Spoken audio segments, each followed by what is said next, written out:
Olá, pessoal! Estamos aqui hoje mais uma vez para refletirmos juntos a nossa liturgia do dia, tá certo? E nessa segunda-feira, encerrado o tempo do Natal, começamos o tempo comum, momento favorável para nos aproximarmos do Filho de Deus, acompanhando sua vida e seu ministério. Acolhamos com generosidade essa oportunidade e celebremos a liturgia com fé e devoção. Então, a primeira leitura está em 1 Samuel, capítulo 1, versículo 1 a 8. 1 Samuel, capítulo 1, versículo 1 a 8. Havia um homem sufita oriundo de Ramá, no monte Efraim, que se chamava Eucana, filho de Jeroão, filho de Eliú, filho de Tou, filho de Suf, efraimita. Eucana tinha duas mulheres, uma chamava-se Ana e a outra Fenena. Fenena tinha filhos, Ana, porém, não tinha. Todos os anos, esse homem subia da sua cidade para adorar e oferecer sacrifícios ao Senhor Todo-Poderoso, em Silo.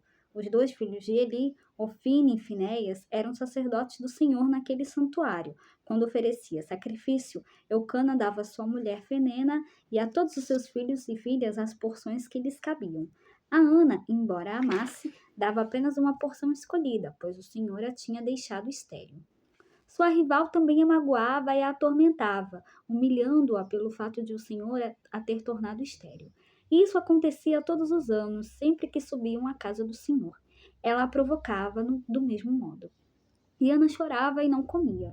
Então Eucana, seu marido, lhe disse: Ana, por que estás chorando e não te alimentas? E por que se aflige o teu coração? Acaso não sou eu melhor para ti do que 10 filhos? Então, aqui na primeira leitura, é o início do primeiro livro de Samuel, e aqui fala sobre Eucana, que tinha duas esposas, Ana e Fenena. Fenena tinha filhos e Ana não. E Fenena acabava provocando Ana, porque ela tinha filhos e Ana não. E aí a Ana chorava e não comia. E aí Eucana, o marido dela, perguntava a Ana: por que estás chorando e não te alimentas? E por que se aflige o teu coração?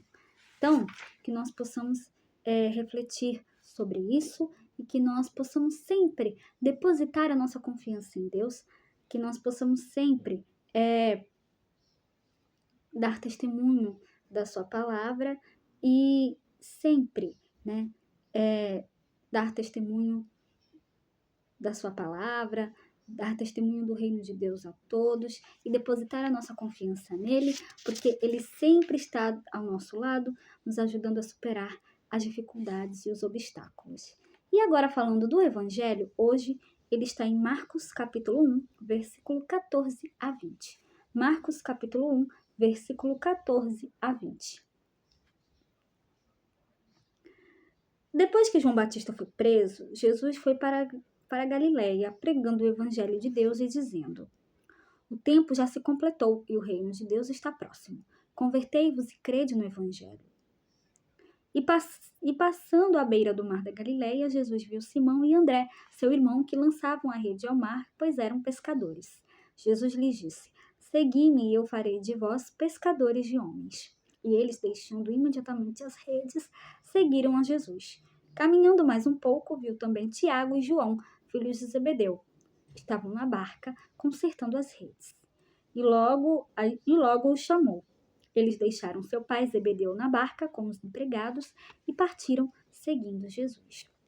Então, abrindo o tempo comum da liturgia, nós escutamos os versículos do primeiro capítulo do evangelista Marcos.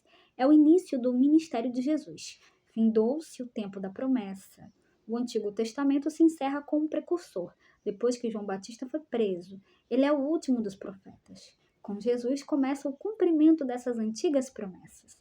Anuncia-se a proximidade do reino e a necessidade do arrependimento dos pecados, da conversão e da adesão ao Evangelho. Então, o segundo momento do texto de hoje refere-se ao chamado dos primeiros discípulos: Simão, seu irmão André, Tiago e João, filhos de Zebedeu.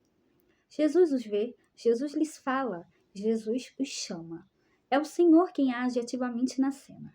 Esses homens deixam suas atividades, a pesca e suas famílias, para seguir Jesus. Essas duas partes se complementam à medida que o início do ministério de Jesus está associado à formação do novo povo de Deus. não mais assentado sobre as 12 tribos, mas sim sobre os 12 apóstolos. Então, era isso que eu tinha para falar para vocês hoje. Muito obrigada a todos por curtirem, por comentarem. Aqueles que só assistem mesmo também agradeço. Espero que vocês tenham gostado dessa reflexão de hoje. Espero encontrá-los todos aqui amanhã, terça-feira, se Deus quiser, para continuarmos refletindo cada vez mais as leituras da Sagrada Escritura. Então, muito obrigada a todos e até a próxima, se Deus quiser.